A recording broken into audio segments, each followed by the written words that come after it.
ಇಲ್ಲಿ ಬರಲಿಲ್ಲ ಅಂದ್ರೆ ಸ್ವಲ್ಪ ಹತ್ತಾಕ್ ಹೋಗ್ತೀವಿ. ಯಾಕೋ ಅಂದ್ರೆ ಟವರ್ ಬರುವಂದಿಲ್ಲ ಅಂತೀವಿ. ಆಶ್ಚರ್ಯ ಏನು ಅಂದ್ರೆ ನೀ ನಿರ್ಮಿಸಿದ ಟವರ್ ಎಲ್ಲೋ ಒಂದು ಕಡೆ ಬರುವುದಿಲ್ಲ. ಅಂದ್ರೆ ಒಂದು ಕಡೆ ನಿನ್ನ ಮೊಬೈಲ್ ಬರ್ತೈತಿ, ಟವರ್ ಇಲ್ಲಾರ್ದಲ್ಲಿ ಬರುವುದಿಲ್ಲ. ಅಂದ್ರೆ ಟವರ್ ಇಲ್ಲಾರ್ದಲ್ಲಿ ನಿನ್ನ ಧ್ವನಿ ಕೇಳಿಲ್ಲ. ಎಲ್ಲಿ ಟವರ್ ಬರುವುದಿಲ್ಲಲ್ಲ ಅಲ್ಲಿ ಫ್ಲವರ್ ಅರಳೋದು ಬಿಡಿಸ್ಯಾನೇನೊಬ್ಬ, ಅಲ್ಲಿ ಫ್ಲವರ್ ಅರಳುತ್ತೈತೆ ಇಲ್ಲ ಜಗತ್ತಿನ. ಇದನ್ನು ಮಾಡಿದವ ನಾನು. ಮನುಷ್ಯನ ಮನಸ್ಸಿಗೆ ತಲ್ಲಣ ಯಾಕೈತಿ ಅಂದ್ರೆ ಮರ್ತೀವಿ. ಏನು ಮರ್ತೀವಿ ಅಂದ್ರೆ ಇದನ್ನ ಮಾಡಿದವ್ರು ಯಾರು ಅನ್ನೋ ತಲೆಯಾಗಿಲ್ಲ. ಅದನ್ನು ತೆಗೆದು ಎಲ್ಲ ನಾನಾ ಮಾಡೀನಿ ಅಂತ ತಲೆಯಾಗ ತುಂಬಿದ್ದಕ್ಕಾಗಿ ಅವ ಗಡಿಗೆ ಮಾರವಂದ, ಇದು ನಂದು ಗಡಿಗೆ, I am the owner of the spot. ಅವ ತಗೊಂಡ ಒಂದು 200-300 ರೂಪಾಯಿ ಕೊಟ್ಟು ಗಡಿಗೆ ತಗೊಂಡ ಮೇಲೆ ತಗೊಂಡವಂದ, ನಾವು I am the owner of the spot. The pot was confused. Who is my real owner? ಮೊದಲ ಅವ ನನ್ನ ಓನರ್ ಅಂತಿದ್ದ, ಈಗ ಇವ ನನ್ನ ಓನರ್ ಅನ್ನಕತ್ತಾನ. Then who is the real owner? ಮಣ್ಣಿತ್ತಲ್ಲ, ಮಣ್ಣು ಭೂಮಿ ತಾಯಿ ಅಂತೂ, he is not the real owner. You are also not the real owner. ಆ ಗಡಿಗೆಯೊಳಗೆ ನಾನು ತುಂಬಿನಿ. ನಾನು ಮಣ್ಣು ಇರದೇ ಇದ್ದರೆ ಗಡಿಗೆ ಆಗ್ತಿದ್ದಿಲ್ಲ. I am the real owner of the spot. ಗಡಿಗೆ ಆಗಿದ್ದು ಮಣ್ಣಿನಿಂದ. ಗಡಿಗೆ ಇರಬೇಕಾದ್ರೆ ಮಣ್ಣು ಬೇಕು, ಅದಕ್ಕೆ ಮಣ್ಣು owner. We are not the owner of this existence, we are the user of this world, not the owners of this world. ಮನುಷ್ಯ ತಲ್ಲಣ ಕಡಿಮೆ ಆಗಬೇಕಾಗಿದ್ರೆ ತಲೆಯಾಗ ಏನು ಬರಬೇಕು ಅಂದ್ರೆ ನಾ ಮಾಲೀಕ ಅನ್ನೋದು ತೆಗಿಬೇಕು. ಯಾಕಂದ್ರೆ ಮಾಲೀಕನ ಅಲ್ಲ, ಕೊಟ್ಟವ ಮೇಲದಾನ. Donor is the owner. We are not the owners because we are not the donors, we are just users. ನಾವು ಬರೇ ಇಲ್ಲಿ ಯೂಸ್ ಮಾಡೋರಷ್ಟೇ. ಈ ಜಗತ್ತನ್ನು ನಾವು ಬಳಸಕ್ಕೆ ಬಂದವ್ರೆ ಹೊರತು ನಂದು ಮಾಡ್ಕೊಳಕ್ಕೆ ಬಂದವರಲ್ಲ. ಅದ್ರ ತೆಲಿಗೆ ತಾಪ ಯಾಕಾಗೈತಿ ನಮಗಂದ್ರೆ ಎಲ್ಲ ನಂದು ಮಾಡ್ಕೋಬೇಕಂತೀವಿ ನಾವು. ನಿಮಗೆ ಅಷ್ಟೇ ಅಲ್ಲ, ನಮಗೂ ನಂದು ಮಠ ಆಗಬೇಕಂತ ನನಗೂ ಐತಿ. ನಿಮಗೆ ನೀವೇನು ಪಾಪ ಎಕ್ಸೆಪ್ಷನಲ್ ಅಲ್ಲ. ನನಗೂ ಮಠ ನಂದಾಗಬೇಕಂತ ನನ್ನ ತಲೆಯಾಗೈತಿ. ನಮಗೂ ತಾಪ ಆಗ್ತೈತಿ, ನಮಗೂ ಎಲ್ಲ ಬರ್ತಾವ. ನಿಮಗೆ ಎಲ್ಲರಿಗೂ ಐತಿ. ಯಾವಾಗ ತಲೆಯಾಗ ಬಂತು ಐ ಆಮ್ ಯೂಸರ್ ಅಷ್ಟೆ. ಈಗ ಅನ್ನೋದಿಲ್ಲ ನೀವೇನಂತೀರಿ ಮನ್ಯಾಗ, ಇಷ್ಟೆಲ್ಲ ನನ್ನ ಕಾಲಕ್ಕೆ ಹೊಲ ಮಾಡಿದೆ, ಮನಿ ಮಾಡಿದೆ, ಕಾಂಪ್ಲೆಕ್ಸ್ ಮಾಡಿದೆ, ಇಷ್ಟೆಲ್ಲ ಮಾಡಿನಪ್ಪ. ಮುಂದೆ ನಾವು ಹೋದ್ಮೇಲೆ ಇವು ಮಕ್ಳು ಹೆಂಗೋ ಏನು, ಅವು ಮಕ್ಳು ಅಂತಿರ್ತಾವ, ಮೊದಲು ನೀವು ಹೋಗಿ ನಾವು ಎಷ್ಟು ಆರಾಮ. ಅವು ಮಕ್ಳು ಅಂತಿರ್ತಾರೆ, ನೀವು ಹೋದ್ಮೇಲೆ ನಮ್ಮ ಮಜಾ ಐತಿ, ನೀವು ಇರೋದಕ್ಕೆ ತೊಂದರೆ ಆಗೈತಿ ಅಂತಾರೆ. ಅಂದ್ರೆ ನೀವು ಹೋದ್ಮೇಲೆ ಹೆಂಗ ಅಲ್ಲ, ನೀವು ಹೋದ್ಮೇಲೆ ಹೆಂಗ, ನಿಮ್ಮ ಅಜ್ಜ ಹೋದ್ಮೇಲೆ ನಡೆದೈತಿಲ್ಲ, ನಿಮ್ಮ ಅಪ್ಪ ಹೋದ್ಮೇಲೆ ನಡೆದೈತಿ, ನೀವು ಹೋದ್ಮೇಲೂ ನಡೀತೈತಿ. ನಿಲ್ಲಿಸವ್ರು ಯಾರು? ನಡೆಸವ ಅದಾನ. ಕಾಗಿ ನೆಲೆಯಾದ ಕೇಶವ. ನಡೆಸವ್ರು ಅವ್ರು ಅದಾರ. ಸುಮ್ಮನೆ ನಮಗೊಂದು ಭ್ರಮ ತುಂಬೈತಿ, ನಾ ನಡೆಸ್ತೀನಿ. ನೀವು ಹಳ್ಳಿಯಿಂದ ಬಂದವ್ರಿಗೆ ಇದು ಅನುಭವ ಇರ್ಬೇಕು. ಹಳ್ಳ್ಯಾಗ ಹಿಂದಕ್ಕೆ ಚಕ್ಕಡಿ ಬಿಟ್ಕೊಂಡು ಹೊಲಕ್ಕೆ ಹೋಗ್ತಿದ್ರು. ಮನ್ಯಾಗಿಂದ ಒಂದು ನಾಯಿ ಇರ್ತಿತ್ತು, ಆ ಚಕ್ಕಡಿ ಜೊತೆಗೇನೆ ಹೋಗ್ತಿರ್ತಿತ್ತು. ಎಲ್ಲರಿಗೆ ಅನುಭವ ಐತಿ ಹಳ್ಳಿಯಿಂದ ಬಂದವ್ರಿಗೆ. ಮತ್ತು ಹೊಲದ ರಾಶಿ ಎಲ್ಲ ಆದ್ಮೇಲೆ ಆ ಚಕ್ಕಡಿ ಬರ್ತಿತ್ತು ಅಂದ್ರೆ ಆ ನಾಯಿ ಏನಿರ್ತೈತಲ್ಲ ಚಕ್ಕಡಿ ಬುಡಕ ಬರ್ತಿರ್ತೈತಿ. ಅದು ತೆಕ್ಕೊಂತ ಹೊರಗೆ ಹೋಗೋದಿಲ್ಲ. ಅದ್ರ ಮಜಾ ಏನಂದ್ರೆ ಚಕ್ಕಡಿ ಬುಡಕ ಅದು ನಾಯಿ ಬರ್ತಿರ್ತೈತಿ. ಅದು ಹೊಲದಿಂದ ಬಂತು, ಚಕ್ಕಡಿ ಬುಡಕ ಬಂದು ಆ ದನ ಕಟ್ತಾರಲ್ಲ ಆ ಕೊಟ್ಟಿ ಒಳಗೆ ಕುಂತು ತೇಕಕತ್ತಿತ್ತು. ಆಕಳ ಕೇಳ್ತಂತ, ಯಾಕೋ ದೋಸ್ತ ಎಷ್ಟು ತೇಕ್ತಿಲ್ಲ? ಅವಾಗ ಅದು ನಾಯಿ ಅಂತೂ ಗೊತ್ತಾಗೋದಿಲ್ಲ ನಿನಗೆ, ಏನು ಹೊಲದಿಂದ ಬಂಡಿ ಹೊತ್ಕೊಂಡು ಬಂದೀನಿ ಇಲ್ಲಿವರೆಗೆ ಅಂತ. ಹೊತ್ತಿದ್ದು ಬೇರೆ ಅದಾವ, ಆದ್ರೆ ನಮ್ಮ ತಲೆಯಾಗ ಭ್ರಮ ಏನೈತಿ, ನಾಯಿ ತಲೆಯಾಗ ಅಂದ್ರೆ ನಾನಾ ಹೊತ್ತೀನಿ. ಹಂಗ ಮನಿ ಹೊತ್ತೀವಂತ ನಿಮಗ, ಮಠ ಹೊತ್ತೀವಂತ ನಮಗ. ಎಲ್ಲರೂ ಬಂಡಿ ಗುಡಿக்கிறವ. ನಾವೆಲ್ಲರೂ ಬಂಡಿ ಗುಡಿಕಿನವ್ರು ಅಷ್ಟ. ಹೊತ್ತವ್ ಯಾರು ಅನ್ನೋದು ಮರ್ತಿದ್ದಕ್ಕೆ ತಲ್ಲಣಗಳಾಗ್ಯಾವ ಅಷ್ಟೇ. ಹೊತ್ತ ಒಬ್ಬ ವದಾನ ನಡ್ಸಕ್ಕಂತ. ಈ ತಲ್ಲಣಗಳು ಯಾಕೆ ಸೃಷ್ಟಿ ಆಗ್ತೈತೆ ಅಂದ್ರೆ ಮನಸ್ಸಿನಾಗ ಸ್ವಲ್ಪ ಇದು ಇರಬೇಕು. ಭಗವಂತ, ಈ ಜೀವನ ಏನೈತೆಲ್ಲ ಇದು ನೀ ಕೊಟ್ಟ ಪ್ರಸಾದ, ಇದು ನಿನ್ನ ಕರುಣೆ ಐತಿ ಭಗವಂತ. ಇದು ಎಷ್ಟು ಮಂದಿ ಕಣ್ಣಿಲ್ಲ, ಕೈ ಇಲ್ಲ, ಕಾಲಿಲ್ಲ. ನಮಗೆಲ್ಲ ಕೊಟ್ಟು ಇಲ್ಲಿ ಕುಂತು ಕೇಳುವ ಇಷ್ಟು ಸೌಭಾಗ್ಯ ಕೊಟ್ಟನಲ್ಲ, ಇದಕ್ಕಿಂತ ಏನು ದೊಡ್ಡ ಕರುಣೆ ಬೇಕು ಭಗವಂತ? ನಾವು ತಾಯಿಯ ಗರ್ಭದಿಂದ ಈ ಭೂಮಿಗೆ ಬರುವುದಕ್ಕಿಂತ ಮೊದಲೇ ನಮ್ಮ ಸಲುವಾಗಿ ಅಂತ ಅಲ್ಲಿ ವಿಟಮಿನ್ಸ್, ಪ್ರೋಟೀನ್ಸ್ ಏನೂ ನೋಡಿಲ್ಲ. ನಾವು ಈ ಭೂಮಿಗೆ ಬರುವುದಕ್ಕಿಂತ ಮುಂಚೆ ನಮ್ಮ ತಾಯಿ ಎದೆಯಾಗ ನಮ್ಮ ಸಲುವಾಗಿ ಹಾಲಿಟ್ಟು ಕಳಿಸ್ಯಾನಲ್ಲ, ಯಾರಿಟ್ಟು ಕಳಿಸ್ಯಾರ? ಕಳಿಸಿದ.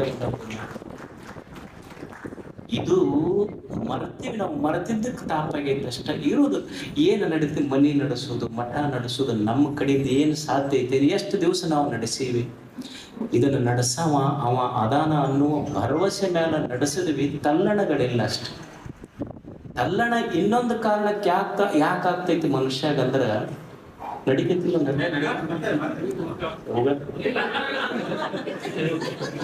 ಇಷ್ಟು ಮಸ್ತ್ ಕುಂತ್ ಕೇಳೋರ ಎಲ್ಲಿ ಸುಲ್ತಾರೆ?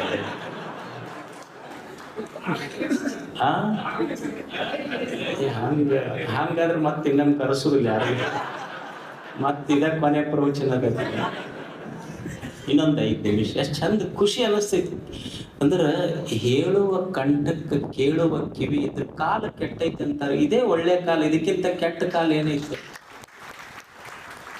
ಮಧ್ಯಾಹ್ನ 2 ಗಂಟೆ ಆದರೂ ಊಟದ ಕಡೆ ಲಕ್ಷ್ಯ ಇಲ್ಲಾರ್ದಂಗೆ 2 ಮಾತು ಕೇಳ್ತಿರಲ್ಲ, ಇದೇ ನಿಜವಾದ ಭಾರತ. ಇದಕ್ಕಿಂತ ದೊಡ್ಡ ಭಾರತ ಎಲ್ಲಿದೆ? ಮತ್ತೆ ನಿಮಗೆ ಅವಾಗವಾಗ ಇಷ್ಟು ಹೊಗಳ್ಕೊಂತಿರ್ಬೇಕಂದ್ರೆ ಸುಮ್ ಕೊಡ್ತಾರೆ. ಸಾಮಾನ್ಯ ಮಂದಿ ಅಲ್ಲ, ಸ್ವಲ್ಪ ಹೊಗಳ್ಕೊಂತಿರ್ಬೇಕು ನಿಮ್ಗೆ. ಮತ್ತೆ ಇನ್ನೊಂದು ಕಾರಣ, ತಲ್ಲಣ ಎದಕ್ಕಾಗುತ್ತೆ ಮನುಷ್ಯಗೆ? ದಾಸರ ಹಾಡದರು, ತಲ್ಲಣಿಸದಿರು ಕಂಡ್ಯ ತಾಳ್ಮನವೇ. ಎಷ್ಟು ಅನುಕಂಪ ಅವರಲ್ಲಿ, ಎಷ್ಟು ಕರುಣೆ ಅವರಲ್ಲಿ. ತಮ್ಮ ಮನಸ್ಸಿಗೆ ಹೇಳಿಲ್ಲ, ಲಕ್ಷ ಲಕ್ಷ ಮನಸ್ಸುಗಳು ತಲ್ಲಣಗೊಂಡವಲ್ಲ. ಆ ತಲ್ಲಣಗೊಂಡ ಮನಸ್ಸುಗಳಿಗೆಲ್ಲ ಒಂದು ಕಿವಿ ಮಾತು, ತಲ್ಲಣಿಸದಿರು ಕಂಡ್ಯ ತಾಳ್ಮನವೇ. ತಾಳ್ಬೇಕಾಗುತ್ತೋ ಜಗತ್ತಿನೊಳಗ, ತಲ್ಲಣ ಬೇಡ. ಯಾಕ ತಲ್ಲಣ ಆಗಕತ್ತೈತಿ ನಮ್ಮೆಲ್ಲರ ಮನಸ್ಸು ಅಂದ್ರ 2 ಕಾರಣಕ್ಕಾಗಿ. ಏನು ಅಂದ್ರ, ನಮ್ಮ ಇಚ್ಛೆ ಏನು ಅಂದ್ರೆ ನಾವು ಬಯಸಿದ್ದೆಲ್ಲ ಸಿಗಬೇಕು ಅಂತ ನಮ್ಮ ಇಚ್ಛೆ. 2 ಕಾರಣಕ್ಕೆ ಮನುಷ್ಯನ ಮನಸ್ಸಿನ ತಲ್ಲಣ ಏನು ಅಂದ್ರ, ನಮಗ್ ಬಯಸಿದ್ದೆಲ್ಲ ಸಿಗಬೇಕು, ಸಿಕ್ಕಿದ್ದು ನನ್ನಿಂದ ಬಿಟ್ಟು ಹೋಗಬಾರ್ದು. ಇದು ನಮ್ಮೆಲ್ಲರ ಬಯಕೆ ಐತಿ. ನಾ ಬಯಸಿದ್ದೆಲ್ಲ ಸಿಗಬೇಕು, ಸಿಕ್ಕಿದ್ದು ನಮ್ಮಿಂದ ಬಿಟ್ಟು ಹೋಗಬಾರ್ದು. ಇದು ಸಾಧ್ಯ ಇಲ್ಲ. ನಾ ಬಯಸಿದ್ದೆಲ್ಲವೂ ಇಲ್ಲಿ ಸಿಗುವುದಿಲ್ಲ, ಸಿಕ್ಕಿದ್ದೆಲ್ಲವೂ ನನ್ನೊಂದಿಗೆ ಇರುವುದಿಲ್ಲ. ಇದು ಜಗತ್ತಿನ ನಿಯಮ ಐತಿ. ಇದನ್ನ ನಾವು ಅರ್ಥ ಮಾಡ್ಕೊಂಡಿವಿ. ಬಯಸಿದ್ದೆಲ್ಲ ಎಲ್ಲಿ ಸಿಗ್ತೈತಿ ಹೇಳಿ? ಬಯಸಿದ್ದೆಲ್ಲ ಸಿಕ್ಕಿಲ್ಲ, ಬಯಸಿದಷ್ಟು ಸಿಕ್ಕಿಲ್ಲ, ಬಯಸಿದಂಥದ್ದು ಸಿಕ್ಕಿಲ್ಲ, ಬಯಸಿದವರು ಸಿಕ್ಕಿಲ್ಲ, ಸಿಕ್ಕವ್ರು ನಾವು ಬಯಸ್ದಂಗಿಲ್ಲ. ಇದು ಮಜಾ ಐತದ. ಸಿಕ್ಕವ್ರು ಬಯಸ್ದಂಗ ಅದಾರ. ಈಗ ನೀವೆಲ್ಲ ಮದುವೆ ಆಗಿರಿ, ಹಂಗೈತೇನು ಹೇಳ್ರಿ? ಯಾರೋ ಒಬ್ಬ ಹೊಸದಾಗಿ ಮದುವೆ ಆದಾಗ ಮಾವನ ಮನೆಗೆ ಭಾಳ ಹೋಗ್ತಿದ್ದ. ಆಮೇಲೆ ಕೇಳಿದ್ರೆ ಅವ್ನಿಗೆ ಮೊದಲು ಭಾಳ ಬರ್ತಿದ್ದೇವ ತಮ್ಮ, ಈಗ ಯಾಕೆ ಬರೋದ ಬಿಟ್ಟೆ ಅಲ್ಲ? ಇಲ್ಲ, ಒಮ್ಮೆ ಮೋಸ ಹೋದ ಜಾಗಕ್ಕೂ ಹಳ್ಳಿ ಹೋಗಬಾರ್ದು. ಒಮ್ಮೆ ಮೋಸ ಹೋದ ಜಾಗಕ್ಕ ಪದೇ ಪದೇ ಹೋಗ್ಬಾರ್ದು. ಈಗ ಒಮ್ಮೆ ಆಗೈತೇನು? ಬಯಸಿದಷ್ಟು ಸಿಕ್ಕೈತೇನು? ಬಯಸಿದ್ದು ಸಿಕ್ಕಿಲ್ಲ, ಬಯಸಿದಷ್ಟು ಸಿಕ್ಕಿಲ್ಲ, ಬಯಸಿದಂಥದ್ದು ಸಿಕ್ಕಿಲ್ಲ, ಬಯಸಿದವರು ಸಿಕ್ಕಿಲ್ಲ, ಸಿಕ್ಕವ್ರು ನಾವು ಬಯಸ್ದಂಗಿಲ್ಲ, ಸಿಕ್ಕವ್ರನ್ನ ಒಪ್ಕೊಳ್ಳೋದಷ್ಟೇ ಇದರ ಧರ್ಮ. ಇಲ್ಲಿ ಬೇರೆ ಏನೂ ಉಳಿದಿಲ್ಲ. ಅದಕ್ಕೆ ನಾ ಬಯಸಿದ್ದೆಲ್ಲ ಸಿಗ್ತೈತೆ ಅಂತ ಅನ್ಕೋಬಾರ್ದು. ಮತ್ತು ಹಂಗಂತ ತಿಳ್ಕೊಂಡು ಬಯಸೋದು ಬಿಡಬಾರ್ದು. ತಲೆಯಾಗ ಏನು ತಿಳ್ಕೊಂಡಿರ್ಬೇಕು ಅಂದ್ರೆ, ಬಯಸಬೇಕು, ಆದ್ರೆ ಬಯಸಿದ್ದೆಲ್ಲ ಸಿಗ್ತೈತೆ ಅಂತ ತಲೆಯಾಗ ಇಟ್ಕೋಬಾರ್ದು ಅಷ್ಟೆ. ಮತ್ತು ಸಿಕ್ಕಿದ್ದೆಲ್ಲ ಹಂಗ ಉಳಿತೈತೆ ಅಂತಲೂ ತಲೆಯಾಗ ಇಟ್ಕೋಬಾರದು. ಏನು ಸಿಕ್ಕೈತಿ ಒಂದು ದಿವಸ ಅದು ನಮ್ಮ ಕೈ ಬಿಟ್ಟು ಹೋಗ್ತೈತೆ. ಅದು ಅಧಿಕಾರವೇ ಇರಲಿ, ಶ್ರೀಮಂತಿಕೆ ಇರಲಿ, ಪದವಿ ಪುರಸ್ಕಾರಗಳೇ ಇರಲಿ, ಎಲ್ಲವೂ ಸಹಿತ ಒಂದು ದಿವಸ ನಮ್ಮ ಕೈ ಬಿಟ್ಟು ಹೋಗ್ತದೆ. ಈ ಜಗತ್ತನ್ನೇ ಗೆದ್ದಿದ್ದ ಅಲೆಕ್ಸಾಂಡರ್ ಮಹಾರಾಜ ಏನೂ ಉಳಿದಿರಲಿಲ್ಲ ಅವನಿಗೆ. ಎಲ್ಲವೂ ಗೆದಿಲಿಕ್ಕೆ ಏನೂ ಉಳಿದೇ ಇರುವಂತಹ ಅಲೆಕ್ಸಾಂಡರ್ ಮಹಾರಾಜ ಅವ ಅಂತಾನ, ದೊಡ್ಡ ದೊಡ್ಡ ಸಂಪತ್ತುಳ್ಳ ಮಹಾರಾಜ ಸಾವಿನ ಕೊನೆಯ ಕ್ಷಣದೊಳಗೆ ಹೇಳಿದ ಮಾತೇನೆಂದ್ರ, I am a poor king of rich kingdom. I am a poor king of rich kingdom. ನಾನು ಶ್ರೀಮಂತ ದೇಶದ ಬಡವ ದೊರೆ. ಯಾಕಂದ್ರೆ ನಿಸರ್ಗದ ನಿಯಮ ಏನೈತಿ ಅಂದ್ರೆ, ಇಲ್ಲಿ ಬಡವನು ಹೋಗುವಾಗ ಖಾಲಿ ಕೈಯಿಂದ ನಾವೆಲ್ಲರೂ ಹೋಗಬೇಕಲ್ಲ. ಬಡವನು ಬಡವನಾಗಿಯೇ ಸಾಯಬೇಕು, ಶ್ರೀಮಂತನೂ ಸಹಿತ ಬಡವನಾಗಿ ಸಾಯಬೇಕು. ಇದು ನಿಸರ್ಗದ ನಿಯಮ, ಇದನ್ನು ಒಪ್ಕೋಬೇಕಾಗ್ತದೆ ನಾವು. ಸಿಕ್ಕಿದ್ದು ನನ್ನ ಕೈ ಬಿಡಬಾರ್ದಂದ್ರೆ ಸಾಧ್ಯ ಇಲ್ಲ. ನಿಸರ್ಗಕ್ಕೆ ನಾವು ಬಳಸಕ್ಕೆ ಬಂದವ್ರು ಎಷ್ಟು ದಿವಸ ಅವಕಾಶ ಸಿಕ್ಕೈತಿ ಬಳಸೋದು. ಇದು ನಾವು ಖಾಯಂ ಹಂಗ ಇರ್ಬೇಕಂದ್ರೆ ಇದು ಜಗತ್ತಿನ ನಿಯಮ ಹಂಗಿಲ್ಲ. ಇಲ್ಲಿ ಯಾವುದು ಮನುಷ್ಯರದ್ದು ಬಿಡ್ರಿ, ದೇವಾನು ದೇವತೆಗಳದ ಕೀರ್ತಿಗಳೇ ಖಾಯಂ ಉಳಿದಿಲ್ಲ. ಈಗ ನೀವು ಗಣಪತಿ ಇದು ಮಾಡ್ತೀರಿ, ಏನು ಹಬ್ಬ ಬಂತೀವಿ, ಈಗ ಮನ್ಯಾಗ ಪೂಜೆ ಮಾಡ್ತಿದ್ರಿ. ನೀವು ಮನ್ಯಾಗ ಪೂಜೆ ಮಾಡ್ಬೇಕಾದ್ರೆ ಸರಸ್ವತಿ ಪೂಜೆ ಮಾಡ್ರಿ, ಲಕ್ಷ್ಮೀ ಪೂಜೆ ಮಾಡ್ರಿ, ಏನು ಪೂಜೆ ಮಾಡಿದ್ರು ಮೊದಲು ಎಲೆ ಅಡಿಕೆ ಇಟ್ಟು ಗಣಪತಿ ಪೂಜೆ ಅಂತ ಮಾಡ್ತಿದ್ರು, ಹೌದಲ್ಲ? ಅಂದ್ರೆ ಎಲ್ಲಾ ದೇವ್ರ ಪೂಜೆ ಮಾಡ್ಬೇಕಾದ್ರೆ ಗಣಪತಿ ಪರ್ಮಿಷನ್ ತಗೋಬೇಕಾಗಿತ್ತು ಮೊದಲು. ಈ ಗಣಪತಿ ತಾನಾಗಿ ಕೊಡ್ಬೇಕಾದ್ರೆ ಪೊಲೀಸರ ಪರ್ಮಿಷನ್ ತಗೋಬೇಕಾಗಿತ್ತು. ಅಂದ್ರೆ ಯಾವ ಪದವಿ ಪುರಸ್ಕಾರಗಳು ಎಲ್ಲಿ ಉಳಿದಾವ ಈ ಜಗತ್ತಿನಾಗ? ಎಲ್ಲವೂ ಹೋಗ್ತಾವ ಒಂದು ದಿವಸ ಅಷ್ಟೇ. ಅದಕ್ಕೆ ಬಯಸಿದ್ದೆಲ್ಲ ಖಾಯ ಮುಳಿತಿದ್ದಂತೆ ಇಟ್ಕೋಬಾರದು. ಬಯಸಿದ್ದು ಒಂದು ದಿವಸ ಕೈ ಬಿಟ್ಟು ಹೋಗುವುದೇ ಇದು ನಿಸರ್ಗದ ನಿಯಮ ಐತಿ. ಇದನ್ನು ಬಯಸಬಾರ್ದಂತಲ್ಲ, ಬಯಸಬೇಕು. ಅನುಭವಿಸಬಾರ್ದಂತಲ್ಲ, ಅನುಭವಿಸ್ಬೇಕು. ಅಧಿಕಾರ ಎಲ್ಲವೂ ಬೇಕು ಮನುಷ್ಯನಿಗೆ. ಇಲ್ಲಂದ್ರೆ ಹೆಂಗೆ ನಡೀತೈತಿ? ಜಗತ್ತು ನಡೀತೈತೆ. ಆದ್ರೆ ತಿಳ್ಕೊಂಡಿರ್ಬೇಕು, ನಾನು ಕುರ್ಚಿ ಮೇಲೆ ಕುಂತಿರ್ಬೇಕು, ಕುರ್ಚಿ ನನ್ನ ತಲೆಯಾಗ ಕುಂತಿರಬಾರ್ದು. ಹಿಂಗೆ ತಿಳ್ಕೊಂಡು ಬದುಕೋದು ಸಾಧ್ಯ. ಹಿಂಗ ನಾನು ಮಠದಾಗ ಕುಂತಿರ್ಬೇಕು, ಮಠ ನನ್ನ ತಲೆಯಾಗ ಕುಂತಿರಬಾರದು. ಇದು ಸಂತತನ ಅಷ್ಟೇ. ಹಿಂಗೆ ತಿಳ್ಕೊಂಡು ಬದುಕುವುದು ಅಷ್ಟೇ. ತಲ್ಲಣಗಳು ಎಲ್ಲೆಲ್ಲಿ? ಏನು ಮಠದಾಗ ಅಷ್ಟೇ ಸಂಸಾರಿಗಳದಿರಿ ನೀವು? ಏನು ತಲ್ಲಣಗಳಿಲ್ಲ ನಿಮ್ಮ? ಬೆಳಕು ಹರಿತು ಅವ್ವ ಅಕ್ಕಿ ಪಿರ್ಯಾದಿ ಹೇಳ್ತಾಳೆ ಹೆಣ್ಮಕ್ಳು. ರಾತ್ರಿ ಕತ್ತಲಾತು ಅವನ ಪಿರ್ಯಾದಿ ಅವ್ರು ಹೇಳಕ್ ಶುರು ಮಾಡ್ತಾರೆ. ಇದು ಎರಡೂ ಕೇಳಿ ಸಾಕಾಗಿರ್ತಿತ್ತು. ಅದಕ್ಕೆ ಮಠದ ಕಡೆ ಬರ್ತಿರ್ತಾರೆ ಮಂದಿ. ಯಾಕೆ ಬರ್ತಾರೆ? ಬೆಳಕ್ ಹರಿತು ಅವನ ಕಿರಿಕಿರಿ, ಕತ್ತಲಾತು ಮನೆಯವ್ರ ಕಿರಿಕಿರಿ. ಒಬ್ರು ಒಂದು ಪ್ರವಚನ ನಡೆದಿತ್ತಂತ. ಅವ್ರ ಹೆಣ್ಮಕ್ಳು ಅವ್ರ ಅವ್ವ ಕೂಡಿ ಹೋದ್ರಂತ. ಹೋಗಿ ಕುಂತಿದ್ರು. ಅವ್ರು ಪ್ರವಚನ ಹೇಳೋರು, ಯಾರ್ಯಾರು ಸ್ವರ್ಗಕ್ಕೆ ಹೋಗ್ತೀರಿ ಕೈ ಎತ್ತರಿ. ಅವ್ರ ಹೆಣ್ಮಕ್ಳು ಅವ್ರವ್ವ ಇಬ್ರು ಮ್ಯಾಲೆ ಎತ್ತಿದ್ರಂತ. ಇದು ಕೈ ಎತ್ತಲಿಲ್ಲ. ಇದು ಅವ್ರ ಪ್ರವಚನ ಹೇಳೋರು ಕೇಳಿದ್ರ, ಅಲ್ಲೋ ಅವ್ರಿಬ್ರು ಕೈ ಎತ್ತಾರ ಸ್ವರ್ಗಕ್ಕೆ ಹೋಗ್ತೀವಂತ, ನೀ ಯಾಕೆ ಎತ್ತು? ಅವ್ರಿಬ್ರು ಮ್ಯಾಲ ಹೋದ್ರೆ ನಮಗಿದೇ ಸ್ವರ್ಗ. ಅವ್ರಿಬ್ರು ಇರೋದಕ್ಕ ನಮಗ್ ನರಕ ಬರ್ತೈತಿ. ಅವ್ರಿಬ್ರು ಮ್ಯಾಲ ಹೋದ್ರೆ ನಮಗೆ ಎಲ್ಲಿದೆ ಸ್ವರ್ಗ? ಏನ್ ಕಾಡ್ತಾರ ಅದು ಹುಡುಗ. ವಸ್ತಿ ಬಸ್ ಬಂದಂಗ ಮನೆಗ್ ಬರ್ತೈತಿ. ಬೆಳಕೆದ್ದು ಕೂಡ ಯಾವಾಗಾರ ಬೆಳಕ್ ಹರಿದಿರ್ತಾರೆ. ಆ ಕನ್ಯಾ ನೋಡಕ್ ಹೋದ್ರು. ಕನ್ಯಾ ನೋಡಕ್ ಅವ್ರು ಜ್ಯೋತಿಷಿಗಳೆಲ್ಲ ಕುಂಡ್ಲಿತ್ತಾರ್ರಿ. ಹುಡುಗನ್ ಕುಂಡ್ಲಿ, ಹುಡುಗಿ ಕುಂಡ್ಲಿ ತಗೊಂಡ್ರು. ಹುಡುಗನ್ ಕುಂಡ್ಲಿತ್ತಂದ್ರೆ ಅಂದ್ರು. ಅವ್ರು ಮನ್ಯಾನವ್ರು ನೋಡಕ್ ಹೋಗಿದ್ರಲ್ಲ ವರದವ್ರು, ಈಗ ಇದು ಹುಡುಗನ ಕುಂಡ್ಲಿ ತೋಡ್ರಿ ಅಂದ್ರ. ಅವ್ರ ಜ್ಯೋತಿಷಿಗಳಂದ್ರು, ಬೇಡ ಹುಡುಗಂದೇನ್ ಬೇಡ, ಹುಡುಗಿದೈತಿ ಇಲ್ಲಿ, ಹುಡುಗನ ಅವ್ವೊಂದು ಕೊಡ್ರಿ. ಅವ್ರಿಬ್ರು ಕುಂಡ್ಲಿ ಕೂಡ್ತಾರೆ. ಹುಡುಗಂದೇ ಅವ್ರಿಬ್ರು ಕುಂಡ್ಲಿ ತಪ್ಪಿದಕ್ಕೆ ಹುಡುಗಗ್ ಸಮಸ್ಯೆ ಆಗೈತಿ. ತಲ್ಲಣಗಳಿಲ್ಲೇನು? ಹೆಂಗ ತಲ್ಲಣ ಕಡಿಮೆ ಆಗ್ತೈತಿ ಅಂದ್ರ, ಮನ್ಯಾಗಿದ್ದ ಅತ್ತಿ ಹೆಂಗ ಸೊಸೆಗೆ ನೋಡ್ಕೋಬೇಕಂದ್ರ, ಸೊಸಿ ತಾಯಿ ತನ್ನ ತವ್ರ ಮನಿ ಮರೆತಿರ್ಬೇಕು, ಹಂಗ ಅತ್ತಿ ನೋಡ್ಕೋಬೇಕು. ಸೊಸಿ ಅತ್ತಿಗೆ ಹೆಂಗ ನೋಡ್ಕೋಬೇಕಂದ್ರ, ಆಕಿ ತನ್ನ ಮಗಳ ಫೋನ್ ನಂಬರ್ ಮರೆತಿರ್ಬೇಕು, ಹಂಗ ನೋಡ್ಕೊಂಡ್ರೆ ತಲ್ಲಣ. ಎಲ್ಲ ಕಡೆ ತಲ್ಲಣಗಳಿರವ ಇಲ್ಲೇನು ಹೇಳಿ? ನಾವೇನಂತೀವಿ? ಬಾಳ್ರಿ ನಮಗೆ ಆಗ್ಲಾರ್ದವ್ರು ಭಾಳ ಮಂದಿ ಅದಾರ. ಭಾಳ ನಮಗೆ ಕಿರಿಕಿರಿ ಕೊಡ್ತಾರೆ, ನಮಗೆ ತೊಂದರೆ ಕೊಡ್ತಾರೆ. ನಾವು ಭಾಳ ಒಳ್ಳೆ ಮಂದಿರಿ, ನಮಗ ಕಾಡ್ತಾರ ಅವ್ರು. ಅಲ್ಲ ಇರವ ಯಾರ ಜಾಲಿ ಗಿಡಕ್ಕೆ ಕಲ್ಲು ಹೋಗದಾರ, ಮಾವಿನ ಗಿಡಕ್ಕೆ ಕಲ್ಲು ಹೋಗಿತಾರ, ನಮಗೆ ಕಾಡಾಕತ್ತಾರ ಅಂದ್ರೆ ನಾವು ಜಾಲಿ ಗಿಡ ಅಲ್ಲ ಮಾವಿನ ಗಿಡ ಅಂತ ಸಮಾಧಾನ ಮಾಡ್ಕೊಳ್ಳೋದಿಲ್ಲ, ಕಾಡ್ಕೊಳ್ಳ. ಇಲ್ರಿ ನಮಗ್ ಬಹಳ ಬೇಕಾದವ್ರು ನಮಗ ಬಹಳ ಬೆಂಕಿ ಹಚ್ತಾರ ಬಂದು ಇರೋದ. ಮತ್ತೆ ಈಗ ಕಲಿಯೋದು ಮನುಷ್ಯ. ಈಗ ನಿಮ್ ಮನ್ಯಾಗ ಅಡಿಗೆ ಮಾಡ್ತೀರಿ, ತಾಯಂದಿರ ಅದಾರ, ಕುಕ್ಕರ್ ಐತಿ. ಕುಕ್ಕರ್ ಏನ್ ಕಲಿಸ್ತೈತಿ ಮನುಷ್ಯನಿಗೆ? ಕುಕ್ಕರ್ ಅಂದ್ರ ನಮ್ಮವ್ರ ಬಂದು ನಮ್ಮ ಬುಡಕ್ ಬೆಂಕಿ ಇಟ್ರು ಸೀಟಿ ಹೊಡ್ಕೊಂತ ಇರ್ಬೇಕು ಅಷ್ಟ ಅಂತ ಕಲಿಸ್ತೈತಿ. ಕಲಿಯೋದು ಮನುಷ್ಯ ಈ ಜಗತ್ತಿನೊಳಗೆ. ಏನು ಶಾಸ್ತ್ರಗಳಿಂದ ಕಲಿಯೋದು ಕಡಿಮೆ ಐತಿ, ಜೀವನದಿಂದ ಕಲಿಯೋದು ಬಹಳ ಐತಿ ಮನುಷ್ಯ. ತಾಳ್ಕೋಬೇಕು. ಈಗ ಹುಡುಗರು ಇರ್ತಾರೆ, ಯುವಕರು ಭಾಳ ಅಂತಿರ್ತಾರೆ, ನಾವು ಸಾಕಾಗ್ಬಿಟ್ಟೈತ್ರಿ ನಮ್ಗೆ. ಎದಕ್ಕೆ? ನಮ್ಮ ಅಪ್ಪ ಭಾಳ ಕಿರಿಕಿರಿ ಮಾಡ್ತಾನೆ, ನಮ್ಮ ಅಪ್ಪ ಬೈತಾನ. ನಮಗೆಲ್ಲ ನಮ್ಮ ವಯಸ್ಸಿನವ್ರಿಗೆ ಗೊತ್ತಾಗಬೇಕು, ಅಪ್ಪ ಬೈತಾನಲ್ಲ, ಅವನ ಅನುಭವ ಐತಿ ಜೀವನದ. ಒಬ್ಬ ವ್ಯಕ್ತಿಯ ಜೀವನ ಪರಿಪೂರ್ಣ ಆಗಬೇಕಾಗಿದ್ರ ಅವನ ಜೋಗಳು ಎಷ್ಟು ಮುಖ್ಯನೋ ಅಪ್ಪನ ಬೈಗಳಿಗೂ ಸಹಿತ ಅಷ್ಟೇ ಮುಖ್ಯ ಐತಿ ಬದುಕಿಗೆ ಅನ್ನುವ ಸತ್ಯ ನಾವು ತಿಳ್ಕೊಂಡು ಬದುಕಬೇಕು. ಇದು ತಿಳ್ಕೊಂಡ್ರೆ ತಲ್ಲಣಗಳಿಲ್ಲ ಅಷ್ಟೆ. ಅದಕ್ಕೆ ಮನುಷ್ಯನಿಗೆ ಇದನ್ನು ನೋಡಿ ಬದುಕುವುದು, ಜಗತ್ತನ್ನು ತಿಳಿದು ಬದುಕುವುದು. ಇಲ್ಲಿ ಜೀವನ ಅಂದ ಮೇಲೆ ತಲ್ಲಣಗಳು ಇರೋದೇ. ಇದನ್ನು ತಲ್ಲಣಗಳು ಮುಗಿಸಿ ಬದುಕ್ತೀನಿ ಅಂತಿಲ್ಲ. It is there still your last breath. जीना मुश्किल है, मरना भी आसान नहीं है. जीना बहुत मुश्किल है, मरना भी आसान नहीं. ಇರದೆ ಕಷ್ಟಗಳು ಬರವಲ್ಲ ಜೀವನದ ಮೇಲೆ. ಯಾರಿಗೆ ಬರುವುದಿಲ್ಲ ಹೇಳಿ? ಜೀವನದ ಮೇಲೆ ಕಷ್ಟಗಳು ಬರವೆ. ರವೀಂದ್ರನಾಥ್ ಟ್ಯಾಗೋರ್ ಅವರು ಒಂದು ಸುಂದರ ಮಾತು ಬರೀತಾರೆ, ಭಗವಂತನೇ ನಿನ್ನ ಗರ್ಭಗುಡಿಗೆ ಬಂದು ನಾನೇನು ಕೇಳ್ತೀನಿ ಅಂದ್ರೆ, ನನ್ನ ಜೀವನದೊಳಗೆ ನನಗೆ ಕಷ್ಟ ಕೊಡಬೇಡ ಅಂತ ಬಂದು ನಿನ್ನ ಗರ್ಭಗುಡಿಯ ಬಾಗಿಲಲ್ಲಿ ನಿಂತು ಕೇಳುವ ಹೇಡಿ ಭಕ್ತ ನಾನಲ್ಲ.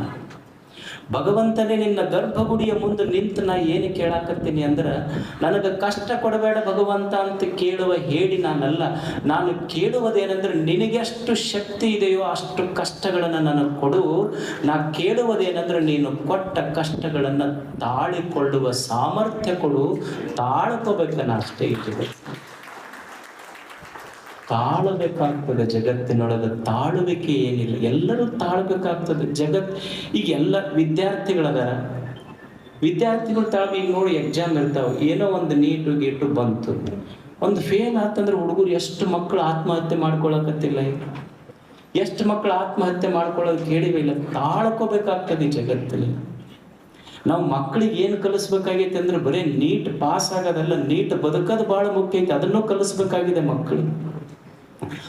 ಎಷ್ಟು ವಿದ್ಯಾರ್ಥಿಗಳು ನೀವು ಆಯ್ತು, ಒಂದು ಫೇಲ್ ಆಗಿರ್ತೈತಿ, ಒಂದು ಹುಡುಗ ಒಂದು ಸಬ್ಜೆಕ್ಟ್ ಫೇಲ್ ಆಗ್ತು, ಹೋಗಿ ಆತ್ಮಹತ್ಯೆ ಮಾಡ್ಕೊಳಕ್ ಮಾಡ್ತಾ. ಅವ್ರ ದೋಸ್ತ್ ಬಂದು ಎಲ್ಲಿ ಹೊಂಟೆ, ಇಲ್ಲ ನಂದೊಂದು ಸಬ್ಜೆಕ್ಟ್ ಫೇಲ್ ಆಗಿಬಿಟ್ಟೈತಿ, ನಾನು ಆತ್ಮಹತ್ಯೆನೇ ಮಾಡ್ಕೊಂಡ್ಬಿಡ್ತೀನಿ. ಅವಾಗ ಅವ್ರ ದೋಸ್ತ್ ಹೇಳಿದೆ, ಒಂದು ಫೇಲ್ ಆಗೈತಿ ಬರೀ, ಅಕಸ್ಮಾತ್ ಆತ್ಮಹತ್ಯೆ ಮಾಡ್ಕೊಂಡು ಹುಟ್ಟಿ ಬಂದಿದ್ರೆ ಮತ್ತೆ 6 ಬರಿಬೇಕಾಗಿತ್ತು.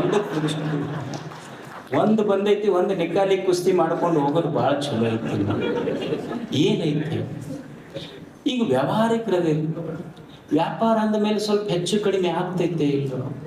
ಒಂದಿಷ್ಟು ಸಾಲ ಆಗ್ತಾವ, ಸಮುದ್ರ ಆಗ್ತಾವ, ಪ್ರೆಷರ್ ಶುರು ಆಗ್ತೈತಿ. ಬಂದು ಕುಂತು ಕೇಳೋರು ಇರ್ತಾರ. ಸಾಲದ ಬಾಧೆ ಇರ್ಬೇಕು. ಒಂದಿಷ್ಟು ಸಾಲ ಮಾಡಬೇಕು, ಎಷ್ಟು ಮಾಡಬೇಕು ಅಷ್ಟು ಮಾಡ್ತಿರ್ಬೇಕು. ಸಾಲದ ಬಾಧೆ ಬರ್ತೈತಿಲ್ಲ ಮನುಷ್ಯ. ಏನ್ ರಾತ್ರಿ ಒಬ್ಬ ಎದ್ದು ನಿದ್ದಿಲ್ಲಾರ್ದಂಗ ಮನ್ಯಾಗ 12 ಗಂಟೆಗೆ ಅಡ್ಡಾಡಕತ್ತಾವ. ಹೆಣ್ತಿ ಕೇಳಿದ್ವಿ, ಯಾಕೆ ಇಷ್ಟು ಟೆನ್ಷನ್ ತಗೊಂಡು ಅಡ್ಡಾಡಕತ್ತೀರಿ? ಸಾಲ ಕೊಟ್ಟವ್ರು ಬಂದು ಕಿರಿಕಿರಿ ಮಾಡಕತ್ತಾನ, ಮುಂದಿನ ಮನೆಯವ ಸಾಲ ಕೊಟ್ಟಿನ ಬಂದು ಕೊಡಬೇಕಂತ, ಅದಕ್ಕೆ ಟೆನ್ಷನ್ ಆಗೈತಿ, ಅಡ್ಡಾಡಕತ್ತೀನಿ ಅಂತ. ಅವಾಗ ಅಕ್ಕಿ ಅಂದ್ಲು, ನೀವು ಸುಮ್ಮನೆ ಇರ್ರಿ. ಅವನ ಮನೆಗೆ ಹೋದ್ಲು ರಾತ್ರಿ 12 ಗಂಟೆಗೆ. ಹೋಗೀಗ ನೀ ಏನು ಸಾಲ ಕೊಟ್ಟಿ ಅಂತ ನಮ್ಮ ಯಜಮಾನ್ರಿಗೆ ನನಗೇನು ಕೊಡೋಕ್ಕಾಗೋದಿಲ್ಲ, ಇನ್ನೇನು ಕೇಳಿದಂದ್ರೆ ನಿನ್ನ ಹೆಸರು ಬರೆದಿಟ್ಟು ಇಷ್ಟ ಹೇಳಿದ್ಲಕ್ಕೆ, ಮುಂದಿಂದ ಹೇಳಿಲ್ಲ. ಹೇಳಿ ಮನೆಗೆ ಬಂದ್ಲು. ಗಂಡಿಗೆ ಹೇಳಿದ್ಲು, ಈಗ ನೀವು ಮುಕ್ಕೋರಿ ನವ ಅಡ್ಡಾಡ್ತಾನಿಲ್ಲ, ಈಗ ನೀವು ಮುಕ್ಕೋರಿ ನವ ಅಡ್ಡಾಡೋ ಪಾಳ. ಸಂಸಾರ ವ್ಯವಹಾರ ಅಂದ ಮೇಲೆ ಒಂದಿಷ್ಟು ಒತ್ತಡಗಳಿರುತ್ತೆ. ಸಾಲ ಮಾಡಬೇಕಾಗತ್ತ. ಸಾಲ ಎಷ್ಟು ಮಾಡಬೇಕು ಅಂದ್ರೆ, ನಾವು ತೀರಿಸುವಷ್ಟು ಸಾಲ ಮಾಡಬೇಕು ಹೊರತು ನಾವ ತೀರಿ ಹೋಗುವಷ್ಟು ಸಾಲ ಮಾಡ್ಕೋಬಾರ್ದು. ಇದು ಕಲಿಬೇಕು. ತಲ್ಲಣಗಳಿರವೆ, ತಲ್ಲಣಿಸದಿರು ಕಂಡ್ಯ ತಾಳ್ ಮನವೇ ಅಷ್ಟು. ಇಲ್ಲೊಂದಿಷ್ಟು ತಾಳ್ಮೆಯಿಂದ ಬದುಕುವುದು. ಒಂದು ಕಲ್ಲಿನ ಗುಡ್ಡ ಇತ್ತು. ಕಲ್ಲಿನ ಗುಡ್ಡ, ಒಂದೇ ಕಲ್ಲಿನ ಗುಡ್ಡ ಒಂದು ಗುಡಿ ಕಟ್ಟಕತ್ತಿದ್ರು. ಅಲ್ಲಿ ಗುಡಿ ಕಟ್ಟುವಾಗ ಒಂದು ಕಲ್ಲು ತಂದು ಮೆಟ್ಲ ಮಾಡಿದ್ರು. ಅದೇ ಗುಡಿ ಕಲ್ಲು ಹೋಗಿ ಒಂದು ಮೂರ್ತಿ ಆಯ್ತು. ಆ ಕಲ್ಲು ಮೆಟ್ಟಲಿತ್ತಲ್ಲ, ಮೆಟ್ಟು ಗುಡಿಯೊಳಗಿನ ಶಿಲೆಯ ದೇವರಿಗೆ ಕೇಳ್ತಲ್ಲ. ನಾವಿಬ್ರು ಒಂದೇ ಗುಡ್ಡದಾಗಿಂದ ತಗೊಂಬಂದಾರ. ತಗೊಂಬಂದು ನಮಗೆ ಮೆಟ್ಟಿಲ ಮಾಡಿ ಎಲ್ಲರೂ ತುಳ್ಕೊಂತ ಹೊಂಟಾರ. ನಿನಗೆ ಬಂದು ಎಲ್ಲರೂ ನಮಸ್ಕಾರ ಮಾಡ್ತಾರೆ. ಹಿಂಗೆ ಹಾಕಿದ್ವು. ಅವಾಗ ಗುಡಿಯೊಳಗಿರುವ ದೇವ ಶಿಲೆ ಇತ್ತಲ್ಲ, ಇಲ್ಲ ನೀ ಕೇಳುವ ಪ್ರಶ್ನೆ ಸರಿಯಾಗೈತಿ. ನಿನಗ್ಯಾಕೆ ಎಲ್ಲರೂ ತುಳಿದು ಬರ್ತಾರ, ನನಗ್ಯಾಕೆ ಎಲ್ಲರೂ ನಮಸ್ಕಾರ ಮಾಡ್ತಾರ ಅಂದ್ರೆ ಮೊದಲೇನೊಬ್ಬ ಶಿಲ್ಪಿ ಇದ್ನಲ್ಲ, ನಿನಗ ತಗೊಂಡಿದ್ದವ ದೇವ್ರು ಮಾಡ್ಬೇಕಂತ ತಗೊಂಡು ಸುತ್ತಿಗೆ ಚೆನ್ನ ತಗೊಂಡು 8, 10, 15, 20 ಹಾಕದ. ನೀನು ಒಂದು 100 ಏಟು ಬೀಳದ್ರಾಗ ಇಷ್ಟು ಬಡತ ಬಿದ್ರೆ ತಾಳಕ್ಕಾಗದಿಲ್ಲ ಅಂತ 2 ಹೋಳು ಮಾಡಿದೆ. ನನಗೆ ತಗೊಂಡ, ನನಗೆ ಹೊಡೆದ. ಎಷ್ಟು ಹೊಡೆದ ಅಂದ್ರೆ ಅವನು ಎಷ್ಟು ಹೊಡೆದು ಬಿದ್ರು ಸಹಿತ ನಾ ಏನು ಜಪ್ ಅನ್ಲಿಲ್ಲ, ತಾಳ್ಕೊಂಡೆ. ನೀ ತಾಳ್ಲಾರ್ದಕ್ಕ ನೀ ಒಡೆದ 2 ಹೋಳಾದಿ, ನಿನಗೆ ಮೆಟ್ಟಲು ಮಾಡಿದ್ರು. ನೀ ಕಂಕರ ಆದಿ, ತಾಳ್ಕೊಂಡಿದ್ದಕ್ಕೆ ನಾನು ಒಳಗೆ ಕೂಡಿಸಿ ಶಂಕರನನ್ನಾಗಿ ಮಾಡ್ಯಾರ ನೋಡಿ. ತಾಳ್ಕೊಂಡ ಯಾವ ತಲೆ ಮೇಲೆ ನನಗೆ ಚಾನ ಸುತ್ತಿಗೆ ತಗೊಂಡು ಹೊಡೆದಿದ್ನಲ್ಲ, ಅವನೇ ಒಂದ್ ದಿವ್ಸ ಅವೆರಡೂ ಇಟ್ಟು ನಿನ್ನ ತಾಳ್ಮೆ ನೋಡಿ ನೀ ದೇವ್ರಾದಪ್ಪ ಅಂತ ಅವನ ಕೈ ಮುಗಿದು ಹೋದ. ನನಗ ತಾಳ್ಬೇಕಾಗ್ತದೆ, ಕಲ್ಲಣಿಸದಿರು ಕಂಡ್ಯ ತಾಳ್ ಮನವೇ. ಈ ಜಗತ್ತು, ವ್ಯಾವಹಾರಿಕ ಜಗತ್ತು ಒಮ್ಮೆ ಮನಸ್ಸಿಗೆ ನೋವಾಗುವ ಕೆಲಸಗಳು ನಡೀತವೆ, ಒಮ್ಮೆ ಅಪವಾದಗಳು ಬರ್ತವೆ, ಒಮ್ಮೆ ನಿಂದೆಗಳು ಬರ್ತವೆ. ಇವೆಲ್ಲದರ ಮಧ್ಯದಲ್ಲಿ, ಸೋಲುಗಳ ಮಧ್ಯದೊಳಗೆ ಬೆಳಕಿನ ಕಿರಣವನ್ನು ಕಾಣುವ ಆಶಾಭಾದಿಯಾಗಿ ಮನುಷ್ಯ ಬದುಕಬೇಕು. ನಿಂದೆಗಳು ಬರುವುದಿಲ್ಲ. ಎಷ್ಟು ಮಂದಿ ಮಾತಾಡ್ತಾರ, ಇಲ್ಲ ಸಲ್ಲದ ಮಾತುಗಳು ನಮ್ಮ ಬಗ್ಗೆ, ನಮ್ಮ ಕಿವಿ ಕೇಳಿಲ್ಲ, ಕೇಳ. ಈಗ ನೀವು ಮನ್ಯಾಗ ಊಟ ಮಾಡ್ತೀರಿ, ಊಟ ಮಾಡ್ಬೇಕಾದ್ರೆ ನಿನ್ನಿದ ಅಕಸ್ಮಾತ್ ಅಡಿಗೆ ತಂದು ಮನ್ಯಾಗ ತಾಯಿ, ಅವ್ವ ಅಥವಾ ಹೆಂಡತಿ ಇಟ್ರಿ ಏನಂತೀರಿ ನೀವು? ಮನ್ಯಾಗ ಅದು ದುಡ್ದಂಗೆ ದುಡಿತೀನಿ ನಾನು, ಏನು ಅದು ದುಡ್ದಂಗೆ ದುಡಿತೀನಿ, ನಿನ್ನಿದ ಹಳಸಿ ತಂದಿಟ್ಟಿ ನನಗೆ ಉಣ್ಣಕ್ಕಂತ ಬೈತಿರಲಿಲ್ಲ. ಅಲ್ಲಿ ಏನು ಸಮಸ್ಯೆ ಐತಿ? ಆ ಹಳಸಿದ ಉಂಡ್ರ ಅಂದ್ರೆ ನಿನ್ನಿದ ಹಳಸಿದ ಹೊಟ್ಟೆಯಾಗ ತಗೊಂಡ್ರ ಹೊಟ್ಟೆ ಕೆಡ್ತೈತಿ ಅಂತ ಸಾಮಾನ್ಯ ಜ್ಞಾನ ಐತಿ. ನಿನ್ನಿದ ಹಳಸಿದ ಅನ್ನ ಉಂಡ್ರ ಹೊಟ್ಟೆ ಕೆಟ್ರ, ನಿನ್ನೆ ಮೊನ್ನೆ ಯಾರೋ ಮಂದಿ ಆಡಿದ ಹಳಸಿದ ಮಾತು ತಲೆಯಾಗ ತೊಗೊಂಡ್ರ ತಲೆನೂ ಕೆಡತೈತಿ ಅನ್ನೋ ಸತ್ಯ ಗೊತ್ತಾಗಬೇಕು. ತಲ್ಲಣಿಸಬೇಕು. ಇಲ್ಲೊಂದು ಸ್ವಲ್ಪ ತಾಳ್ಮೆ ಬೇಕಷ್ಟೇ ಮನುಷ್ಯನಿಗೆ. ತಾಳ್ಮೆಯಿಂದ ಇಲ್ಲಿ ಬದುಕೋದು. ಹೀಗೆ ನೋಡಿ, ಒಂದು ಗಿಡ ಇರ್ತದೆ, ಗಿಡ ಬ್ಯಾಸಗಿ ದಿವ್ಸಕ್ಕ ಎಲ್ಲ ಎಲೆಗಳು ಬತ್ತಿ ಹೋಗಿರ್ತಾವ, ಅಲ್ಲಿ ಏನೂ ಉಳಿದಿರೋದಿಲ್ಲ. ಎಲ್ಲ